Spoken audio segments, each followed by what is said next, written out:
এই বাসটি আরেকটা বাসের সাথে রংপুরের একটা জায়গায় অ্যাক্সিডেন্ট করে।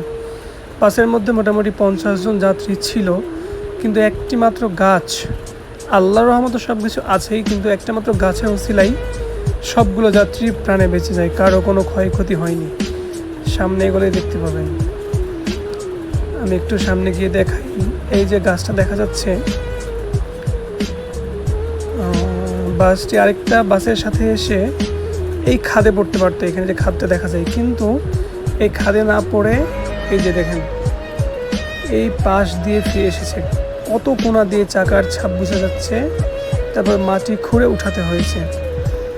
আমি আরেকটু পিছনে গিয়ে দেখাচ্ছি কোন গাছে আটকেছে গিয়ে। এই যে এখানে বাসটি আটকে যায়, এই গাছটা না থাকলে বাসটা এখানে না আটকে একদম খাদে পড়ে গিয়ে যে কোনো ধরনের একটা বড় ধরনের দুর্ঘটনা ঘটতে পারতো। সবই আল্লাহর ইচ্ছে, আল্লাহর রহমত, আল্লাহ সবাইকে বাঁচিয়ে দিয়েছে একেবারে ঈদের ইমিডিয়েট আগে।